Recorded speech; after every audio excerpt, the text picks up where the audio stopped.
السلام عليكم ورحمة الله وبركاته. اللهم صل وسلم وبارك على سيدنا محمد وعلى آله وأصحابه وسلم. كل عام وأنتم بخير. شهر رمضان خلاص داخل علينا، عاد الله علينا وعليكم بالخير واليمن والبركة. الفيديو بتاع النهارده حاجة جديدة على القناة بعد الارتفاع الرهيب لأسعار العربيات في مصر، ومحدش عارف العربيات الزيرو رايحة على فين. كان لازم نعمل الفيديو ده عشان نتكلم بقى عن العربيات المستعملة أو العربيات اللي معاك فعليا مش اللي لسه هتشتريها، وهنقدم مجموعة من النصايح لازم تتبعها عشان تحافظ على عمر العربية بتاعتك. وكان احقاقا للحق اول من بدأ هذه السلسلة هو كان اليوتيوبر عبد الحق، هو اللي قال وبدأ النصائح دي واحنا كلنا مشينا وراه. فكان لازم النهاردة نعمل الفيديو ده ونقول 7 نصايح مهمة لازم تتبعها عشان تحافظ على عمر العربية بتاعتك. ما تنساش تنزل تحت في الكومنتات وتصلي على رسول الله صلى الله عليه وسلم وتكتب رمضان كريم وكل عام وانتم بخير. يلا بقى بسرعة نبدأ ال7 نصايح. اول نصيحة: ما تسيبش خزان الوقود فارغ في حال السفر لفترات طويلة. احنا دايما كنا بنقول يا ترى نسيب التانك لحد ما يفضى ونفول ولا نفول اول باول. السؤال هنا الاهم: هل حضرتك مسافر لفترة طويلة ولا فترة قصيرة؟ لو حضرتك مسافر لفترة مثلا كام شهر كده، الافضل ان انت تفول العربية على الاخر، ما تسيبش مثلا نصها بس اللي فيه البنزين. طب ليه؟ لان دايما اما بيكون نص التانك بنزين بيحصل تفاعل بين البنزين وبين الاكسجين، بيعمل عملية اكسدة في البنزين. فزي ما انتم شايفين البنزين في الصورة، الفرق بين الجديد والقديم اللي حصل ليه أكسدة، فلازم تفول العربية على آخرها عشان ده بيقلل عملية الأكسدة جوه التانك. طيب حضرتك بقى لو مسافر فترة طويلة أو فترة كبيرة لأكتر من سنة، فالأفضل إن أنت تفضي التانك خالص زي ما انتم شايفين كده، ما تسيبش فيه أي نقطة بنزين، وده أفضل لصالح العربية. العادة التانية: ما تحاولش تخلي إيدك على طول على عصاية الفتيس طول ما أنت سايق، خصوصا الفتيس الاوتوماتيك، لان دي عاده سيئه فينا كلنا، ان المفروض تبقى ماسك الدركسيون بايدك الاتنين ومتحكم فيه، مش تبقى ايد في الدركسيون وايد محمله على عصايه الفتيس. طول ما انت مدي الغيار التاني مثلا ومحمل ايدك على الغيار ده، فانت كده حاطط وزن مستمر على التعشيق على الغيار ده، وكده بيخلي فيه حمل كبير على الشوكه اللي بتحرك التروس داخل الفتيس. التحميل دايما على عصاية الفتيس بيخلي الشوكة دي تتآكل، وتضطر بعد كده ان انت تفك وتغير باستمرار عشان تحل المشكلة دي. فبلاش العيب ده وبلاش الإعادة دي خالص. طبعا الكلام ده كله خاص بالفتيس المانوال، اما الفتيس الاوتوماتيك ما فيهوش اي مشكله من الكلام ده، لانه عباره عن دايره كهربائيه بتدي اشارات لنقل الحركه، وما فيهوش تروس وما فيهوش شوكه وما فيهوش الكلام ده كله، فالكلام خاص بالفتيس المانوال. النصيحه اللي بعد كده المهمه: اوعى تتجاهل الاصوات اللي بتطلع من العربيه وانت سايق. دايما منا وهو ماشي كده بتحس ان عربيته عباره عن كنبه عماله تتهز وتعمل صوت تزييق، والراجل ولا حاطط في دماغه وماشي وخلاص.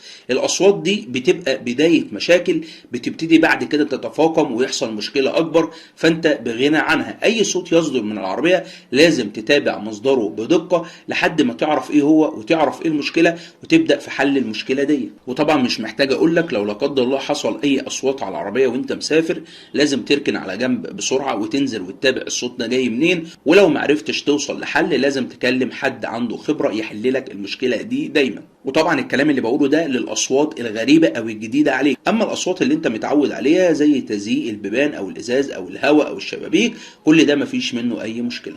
النصيحه المهم اللي بعد كده: اوعى تتجاهل اللمبات التحذيريه اللي بتظهر قدامك في التابلو. في التابلو بنلاقي لمبات كتير جدا جدا بس بتكون مطفيه بتقيد بس في حاله لو حصل مشكله.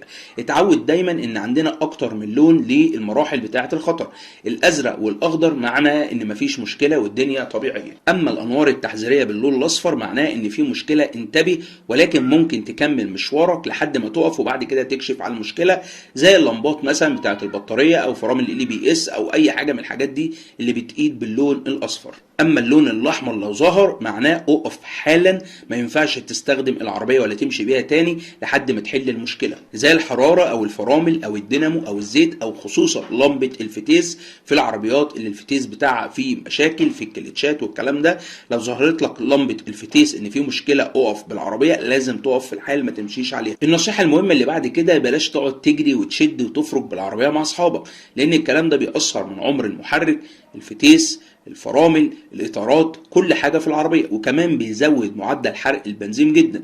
دايما كده حطها قاعده، لو انت سواقتك في العربيه بتجري او بتدوس على البنزين او بتكبس بنزين كتير وبتخلي الار بي ام بتاع العربيه مرتفع باستمرار، اتاكد ان العربيه بتاعتك هتكون غول بنزين. اما لو انت سواقتك هاديه ومعتدله وبتسوق العربيه بطريقه طبيعيه، فتاكد ان انت قيادتك للسياره هتكون موفره للبنزين.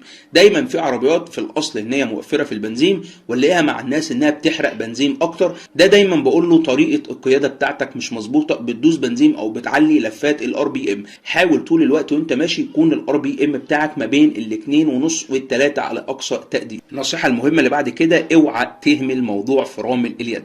دايما لما تبقى في مشوار كده ودايما في مطالع الكباري والكلام ده كله، بحضرتك اللي معاه عربيه مانوال اسهل حاجه بيقوم ممور العربيه وحاطط رجليه على الفرامل ويفضل واقف مستني. خلي بالك ان انت كده بالوضع ده بتحمل على تقل الفرامل. وكمان لو العربيه اوتوماتيك فحضرتك بتجيبها على وضع الوقوف بتاعك وبتحمل على الفرامل، فانت كده بتحمل على الفتيس. فالوضع الافضل في الحاله دي اما تلاقي الطريق وقف بالطريقه دي، وخصوصا لو انت بقى معاك عربيه اوتوماتيك وفي مطلع كوبري والطريق وقف زي كده، اول حاجه ارفع فرامل اليد بتاعتك وهات العربيه على البي ويفضل واقف، وبعد ما تخلص نزل الفرامل وادي الغيار وابتدي امشي عشان يكون الحمل كله على فرامل اليد مش على الفتيس او تيل الفرامل. اما النصيحه الاخيره، ما تخليش رجلك دايما على الفرامل وانت نازل من كوبري او منحدر بطريقه سريعه. دايما الناس بتعمل كده، تحب وهي نازله الكوبري يكون رجلك على الفرامل وتنزل قوة الدفع بتاع العربية كلها توقفها بالفرامل. طبعا ده كله بيدمر تيل الفرامل وبيدمر الطنابير وبياكل العجل وبيبوظ حاجات كتير جدا. ولكن الحل الصحيح دايما ان انت وانت نازل الكوبري مثلا